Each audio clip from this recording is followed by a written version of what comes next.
Hello again, and thanks for stopping by the channel today. Ealing in West London is my stop for today's unique property tour.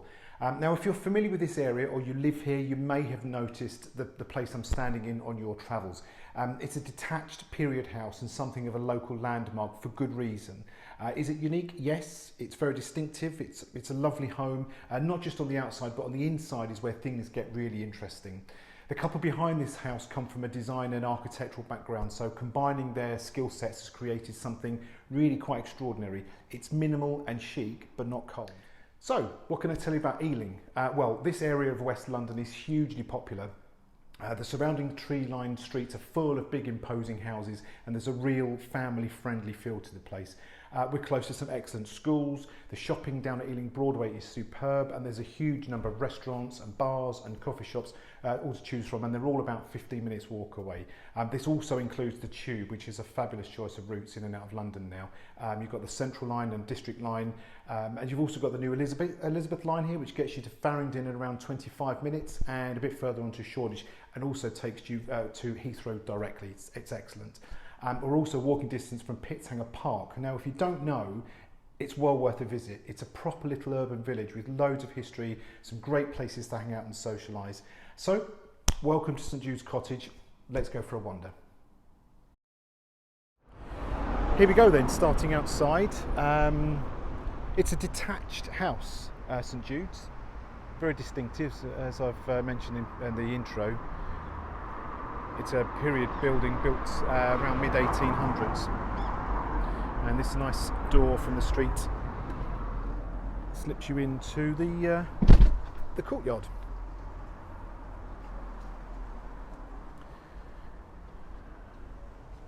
That's a room we'll come on to shortly, but this lovely central courtyard is nicely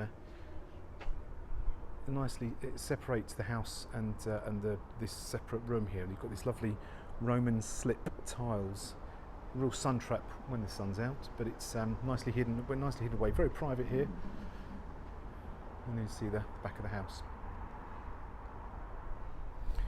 Let's go and head inside. Right, kitchen. Straight into the kitchen through the glazed door, and there we are. Now, I don't know if you are at all familiar with boats and boat architecture internally wise, you might notice some similarities. I'm just going to try and, there we go, that's better. You might notice some nice architectural boat touches to this kitchen from a practical point of view. It is absolutely stuffed with practicality. There is so much storage here.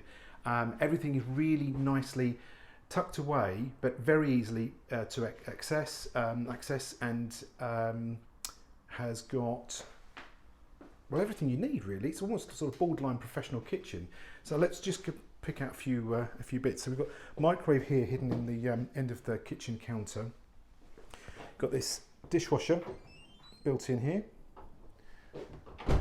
and oven built into what was originally the chimney breast, which, or one of we are in an extension that was originally, this was added, this wasn't here previously, and then up here you've got lots of light, lots of overhead locker storage, 4-ring gas hob, another central wok hob, and a griddle, loads of drawer storage, 2 lots of overhead extractors.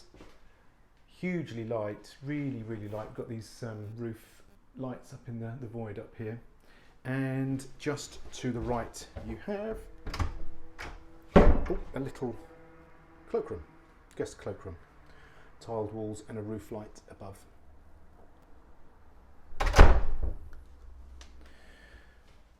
And heading on to the dining area, got this big fridge freezer, again tucked away nice and neatly. So everything's accessible, very usable, and as I said, if you're into cooking, it is a really usable and stylish storage kitchen. Now you might be noticing there's quite a bit of wood. There's a lot of marine ply being used, as well as these natural these woods in the kitchen, which actually give it a really cosy feel. It's minimal and it's chic, but it feels cozy as well. It's must be something to do with the wood, because you've got big ceilings here, lots of light, big windows, but it feels really warm, really cozy.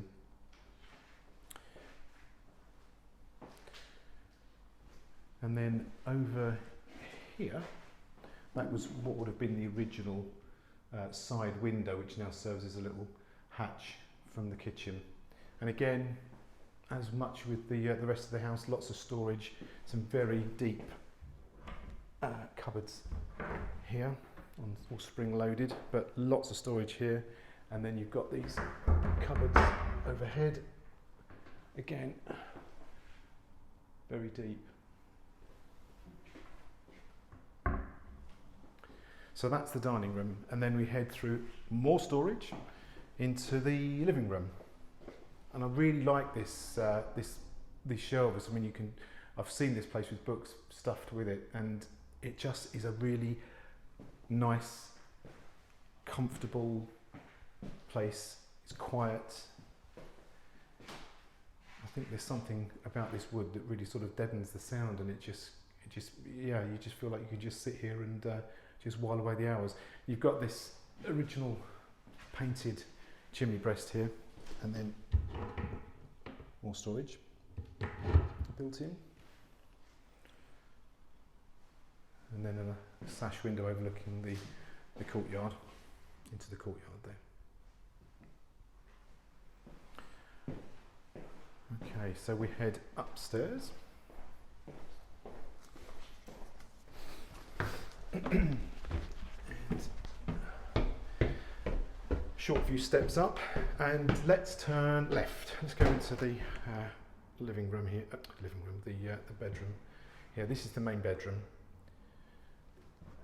Lovely room, lofty. Big skylight there. Another sash window overlooking the courtyard.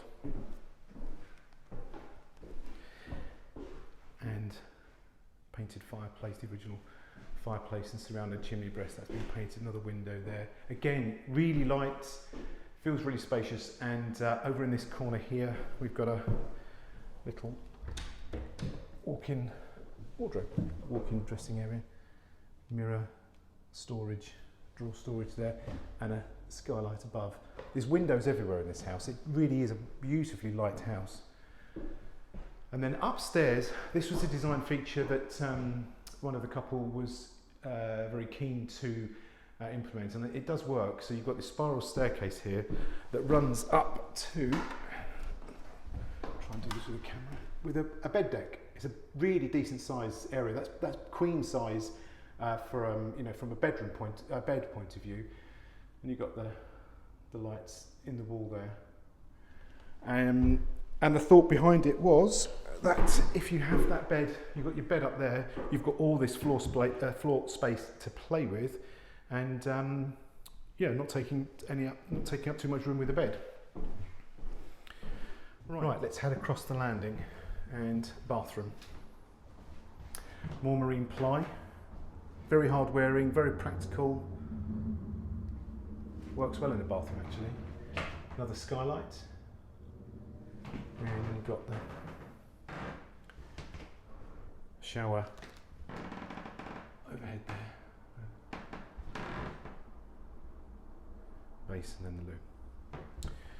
And second bedroom, bedroom number 2, same principle as the master bedroom here. So you've got this sash window overlooking the courtyard, and the rooftop, the sedum roof for the workshop, which we'll head into shortly, and more storage, drawer storage there, hanging space, and then another bed deck. Again, same size, queen size, and then you get the use of all of the floor space in this bedroom. And that's just mirrored. That's not mirrored wall. That's not wardrobe storage. So that is internals for the house. Let's go across now and head over to the workshop. And this is really where this house starts to make a lot of sense with its use if you have teenagers or older parents, or you want to work from home. So this is a 47-foot separate, self-contained, pretty much self-contained room, built to the same spec as the house, insulated, warm, lots of natural materials used inside. And you've got this big sliding door here, which opens up. Great for parties if you're using this space for a social event. And then here we are. It's a really long room, previously used for a home office space, but hopefully you get a sense of where the scale is on this. Now this here, I won't pull it down because I don't want to do any damage just in case, but this slab of wood here pulls down and actually turns into a double bed, and the owner's used it several times when they've been in the country. Lots of skylights here. It's a lovely bright room. And then this door is the utility room. So you've got your tumble dryer and washing machine, sink, water, another skylight, more storage. Got a heated tail radiator in here. And last but not least, another storeroom come dressing room. You've got separate access here as well with this other door, another skylight. But if you were thinking about turning this into a separate self-contained annex, this room would be the perfect shower room. So you could put a shower and a loo out here, and then you've got your kitchen, and then studio room. All makes sense. So there we go. That is St Jude's. One thing I'd like to show you, it's got a few bits in it at the moment, but this is a bit of fun. I thought it was a really nice touch and could be really easily reinstated. This is not, as you may think, a bin store, even though it's being used as a bin store. But if you wanted to, you've got this as an outdoor shower. The owners added this in when they first converted it, and I think it's a really nice touch. Going out for a run, come back, shower off, walk the dog, come back, the dog's dirty, there you go, wash the dog in the shower. But it's just a bit of fun. I thought that was quite a nice little touch. So there we have it. Let's go back inside. Okay, so there we have it. That's St Jude's cottage in Ealing. What did you think? Do you like it? Would you do anything differently? I'd love to know. Please leave your thoughts below in the comments section, and maybe a thumbs up if you approve. Hopefully you do. I'll leave links below to everything I've chatted about below, including a link to the property in the YouTube section. So I do hope you've enjoyed the tour. I look forward to seeing you on the next one. And don't forget, if you're interested in unique places, please do check out the other properties on our channel. Or you can go to our website, uniquepropertycompany.co.uk. Thank you very much for watching, and I'll see you on the next tour.